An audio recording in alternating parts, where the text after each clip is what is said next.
En una noticia en desarrollo, en Minnesota, una jueza federal ordenó al Departamento de Seguridad Nacional garantizar acceso inmediato a abogados para inmigrantes detenidos antes de ser trasladados fuera del estado.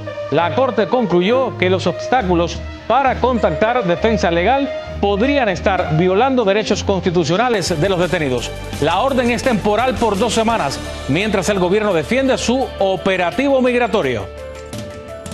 Hola, ¿qué tal? Soy Abel Álvarez. Gracias por acompañarme. Estas son otras de las noticias que estamos siguiendo muy de cerca aquí en 24 horas.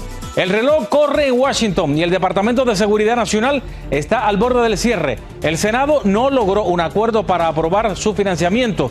Esto en medio de un choque político por las reformas que exigen los demócratas. Además, destapan un video clave del caso Jeffrey Epstein. Imágenes muestran a un ex empleado intentando vender la llamada libreta negra con supuestos contactos de figuras poderosas. Ya no más, ya hasta cuando juegan con uno. La promesa de liberación sigue en pausa en Venezuela. El Parlamento aplazó la aprobación de la ley de amnistía. Tenemos las reacciones. Pero continuamos con la administración del presidente Trump, quien dio hoy un giro radical en la política climática. El gobierno anuló una medida que determinaba que el dióxido de carbono y otros gases contaminantes representan una amenaza para la salud pública. Este argumento legal respaldaba la mayoría de las regulaciones ambientales para crear aire limpio. Esto incluyendo reglas para vehículos, plantas eléctricas y otras fuentes de contaminación. Pero escuchemos lo que dijo el presidente Trump sobre la eliminación de la medida. That's all dead, gone, over. These crippling restrictions were a major factor in driving up car prices to unprecedented levels, and the car that you were getting was not nearly as good. In 4 years under the Biden administration, the price of a new and used car rose more than 22%, all to facilitate the Green New Scam without achieving any meaningful impact on the environment, but making the car worse. Organizaciones ambientales alertan que el retroceso podría deliberar o debilitar la capacidad del país para enfrentar el cambio climático y proteger la salud de millones de personas. Ahora mire esto otro. En el Monte, California, fueron publicados nuevos videos de la detención de una ciudadana estadounidense durante un enfrentamiento con agentes federales. Vamos a ver. I'm not going to open the door. I'm not going to open the door. I'm not opening the door. Just roll it down for me. For me. For me. Can you roll it down and talk to me? What's your name? Right here. Okay. La policía del Monte aseguró que sus oficiales no intervinieron porque los agentes federales dejaron claro que iban a detener a María Santei, quien es una observadora comunitaria. Las imágenes muestran los momentos previos a que los agentes rompieran el vidrio de su vehículo mientras ella transmitía en vivo y pedía ayuda. You're breaking my window, guys. I'm a U.S. citizen. It's insane. Insane. This guy's breaking my window, guys. Santei afirmó que temió por su vida durante el encuentro, en el que, según su testimonio, le apuntaron con un arma de alto poder. El reloj corre en Washington y el Departamento de Seguridad Nacional está al borde del cierre. El Senado no logró un acuerdo para aprobar su financiamiento. Esto en medio de un choque político por las reformas que exigen los demócratas a ICE. Pero, ¿qué está en juego si no hay acuerdo antes, por ejemplo, del viernes? Ángela González nos tiene los detalles. El Senado de Estados Unidos no logró avanzar un proyecto de ley de financiación del Departamento de Seguridad Nacional, DHS por sus siglas en inglés, lo que prácticamente pone a la agencia al borde del cierre. Esto sucede en medio del estancamiento partidista y las reformas a la agencia, luego del asesinato de 2 estadounidenses en Minnesota. Unless there are really strong, meaningful reforms to rein in ICE and stop the violence, there will not be Democratic votes to fund ICE. It's important to remember how we got here. For years, we witnessed a blanket refusal to enforce the law, wide open borders, catch and release policies, and uncontrolled mass migration. Dentro de las demandas de negociación que piden los demócratas se encuentra la prohibición del uso de máscaras y uso de cámaras corporales por parte de los agentes federales de ICE, tener estándares más estrictos del uso de la fuerza, prohibir las operaciones migratorias en lugares sensibles como escuelas e iglesias y acabar con los patrullajes itinerantes. Ningún tipo de agresión debe de ser conducido bajo estos arrestos a los inmigrantes ilegales. Todos somos humanos y la realidad es que ellos tienen un trabajo que hacer. El Departamento de Seguridad Nacional se encarga también de la seguridad aeroportuaria y 430 aeropuertos, además de las operaciones de la Guardia Costera y la Agencia de Manejo de Emergencias FEMA. Sin embargo, y paradójicamente, el Servicio de Inmigración y Control de Aduanas, que recibió un superávit de financiación el año pasado, sí podrá continuar operando. La financiación para el Departamento de Seguridad Nacional termina este viernes 13 de febrero, que es en teoría el plazo que tienen los legisladores para alcanzar un acuerdo. Ángela González, Noticias Estrella TV. El FBI dio a conocer nuevos detalles del sospechoso en el secuestro de Nancy Guthrie. La agencia informó que tras un análisis forense de las imágenes de una cámara, el sospechoso es un hombre de estatura promedio que llevaba una mochila. Además, destacó que la recuperación del material fue posible gracias a la colaboración con el sector privado. Este jueves el FBI duplicó la recompensa hasta $100,000 por información que lleve a la captura del responsable. Y nuevos archivos del Departamento de Justicia sacaron a la luz un video en el que un ex mayordomo de Jeffrey Epstein intenta vender una llamada libreta negra del financiero. Who created this book? Epstein himself. This book was made by Epstein? Según el ex empleado Alfredo Rodríguez, el libro presuntamente contiene contactos de figuras poderosas. En el video grabado en una habitación de hotel en Florida, se observa una operación encubierta del FBI en la que Rodríguez ofrece la libreta de contactos a cambio de dinero. Tras el encuentro, Rodríguez fue arrestado y acusado de obstrucción de la justicia por no haber entregado el libro a las autoridades. De hecho, Epstein volvió a sacudir al mundo financiero este jueves. Esto luego de que salieran a la luz los correos que revelan una relación cercana entre el financiero y la principal abogada del banco, Goldman Sachs. Tras la publicación de mensajes, Kathy Rumbler anunció su renuncia al cargo de consejera general de la firma, efectiva el 30 de junio. Y en economía, el mercado de la vivienda en Estados Unidos vuelve a encender las alarmas. Las ventas de viviendas usadas cayeron un 8% en enero. Esta es una baja mayor a la esperada y 4% menos que hace un año. Además, este es el ritmo más lento de ventas desde diciembre de 2023 y la mayor caída mensual en casi 3 años, cuando comenzó la pandemia del COVID. Las caídas más fuertes en las ventas se registraron en el sur y el oeste del país. En Nueva York, autoridades locales volvieron a levantar la bandera LGBTQ en el Monumento Nacional de Stonewall. Esto después de que el gobierno federal la retirara esta semana.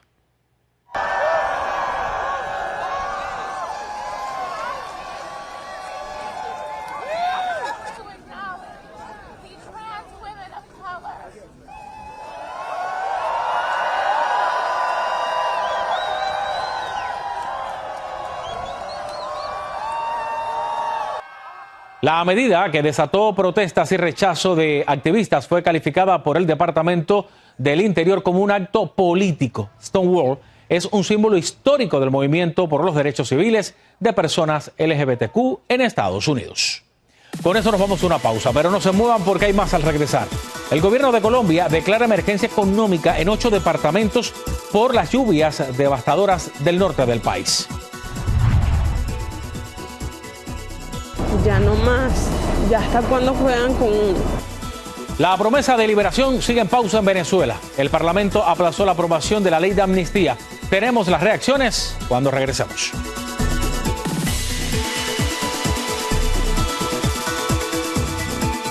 Gracias por seguir aquí en 24 horas. En Venezuela, la Asamblea Nacional pospuso este jueves la decisión final de una ley de amnistía que podría liberar a centenares de detenidos por motivos políticos. La discusión se suspendió mientras los diputados resuelven diferentes puntos, como si las personas que abandonaron el país para evitar detenciones podrían ser beneficiadas también. Escuchemos la reacción de una mujer que esperaba la liberación de su esposo. El que sus hijos me pregunten, mamá, ¿cuándo va a salir mi papá? ¿Te vas a traer a mi papá? Ya le van a dar libertad a mi papá. De verdad que es fuerte, muy fuerte. Ya no más, ya hasta cuando juegan con uno. El proyecto de ley busca indultar crímenes motivados políticamente desde el año 1999.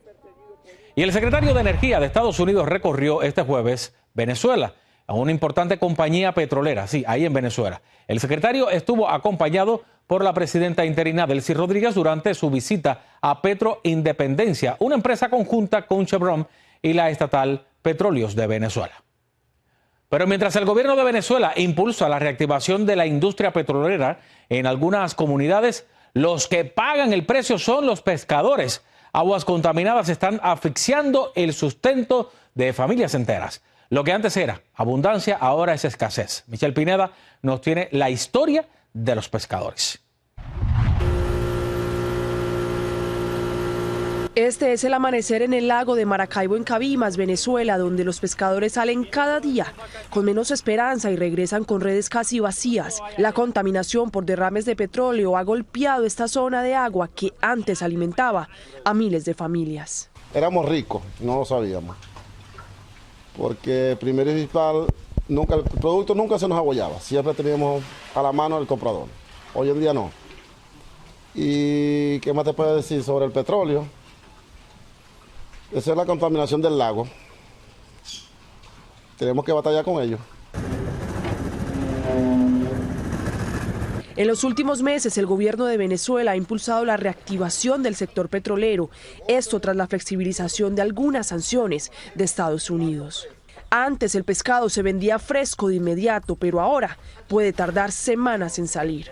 Había abundancia, tanto de camarón, tanto de pescado. Y era una cosa de que tú lo traías calientico, así fresquecito, y lo vendías de una vez. Ahora no, duran 15 días, 20 días para poderlo vender.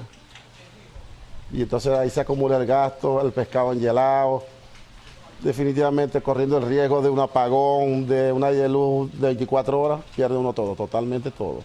En comunidades como Cabimas, familias enteras dependen del lago. Los pescadores piden controles ambientales reales y soluciones que frenen los derrames para poder sostener su oficio y el futuro de sus hijos. La cosa está un poquito más difícil que hace años atrás, demasiado. Que debería haber más porque hay menos embarcaciones pescando. Al contrario, hay menos y habemos menos embarcaciones pescando.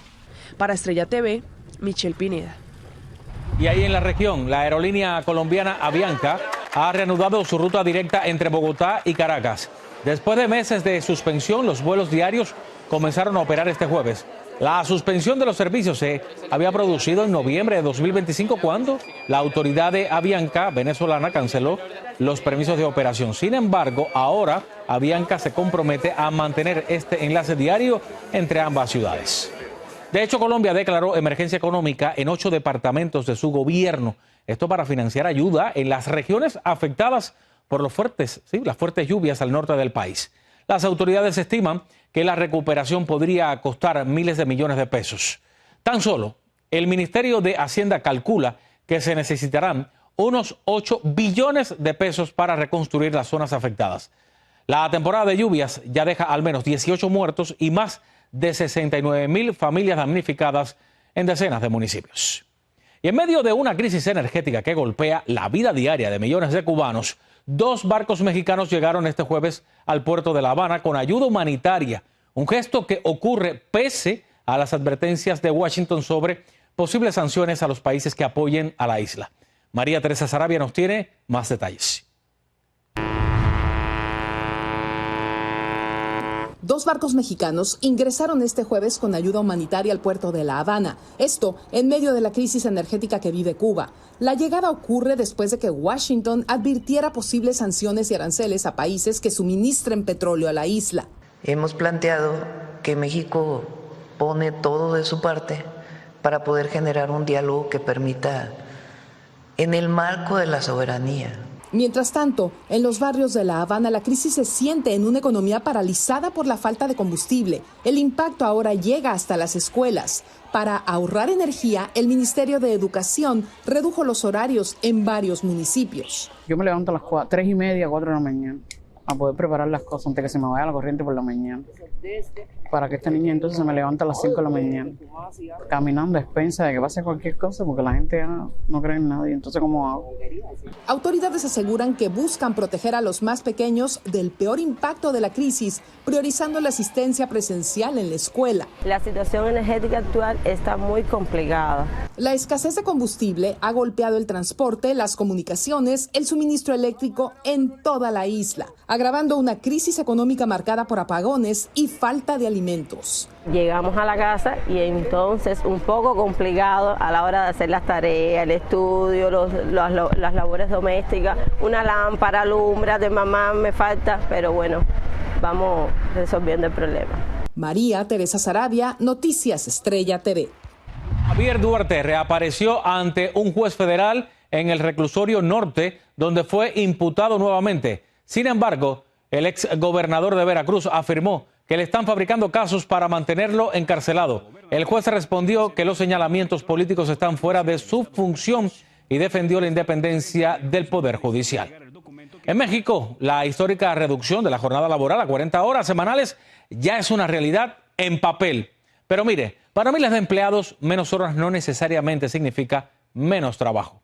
¿Quién gana y quién pierde con esta reforma laboral? Víctor Blázquez nos explica cómo impacta esta nueva ley. Ella es Miriam Cortés, trabaja arduamente como encargada de una cafetería. Para ella, la aprobación de 40 horas de trabajo a la semana no la hace feliz. Y es que seguirá trabajando igual que antes porque su patrón no tiene para contratar una persona más por 8 horas a la semana. El beneficio sería que contrataran más gente, ¿no? Pues no nos beneficia nada al trabajador. Sí se tendría que contratar más gente. Creía que iba a descansar un día más como muchos pensaban, al quitarle 8 horas a la semana. Pero lo que será la nueva ley estipula que por cada 6 días de trabajo hay uno de descanso. Mejor que nos dieran un día más de descanso y no solamente reducirlo, porque pues estamos trabajando los mismos días sin descansar como tal. Incluso la controversia llegó hasta la mañanera de la presidenta Sheinbaum, quien justificó la decisión tomada por el Senado de la República. La demanda de los trabajadores histórica había sido 40 horas. Y estamos cumpliendo. Especialistas como este contador advierten que tras la reforma laboral, los perjudicados serán los patrones, que tendrán que absorber los gastos que generen las horas no trabajadas o contratar más personal que infle la nómina. Y claro, voy a tener pérdidas económicas. Por supuesto, sí tiene pérdidas económicas, no hay vuelta de hoja.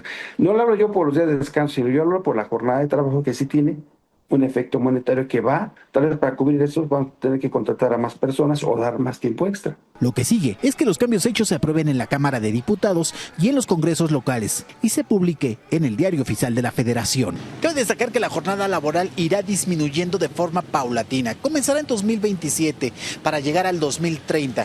Cuando ya todos solo trabajen 40 horas. En Ciudad de México, Víctor Blázquez, Noticias, Estrella TV. Por esto nos vamos a otra pausa. Cuando vuelva, en Florida, bomberos rescataron con una grúa a un hombre en el piso 17 de un edificio en construcción. Además, queda captado en video el escalofriante derrumbe de una calle. ¿Qué provocó el colapso? Los detalles cuando vuelva.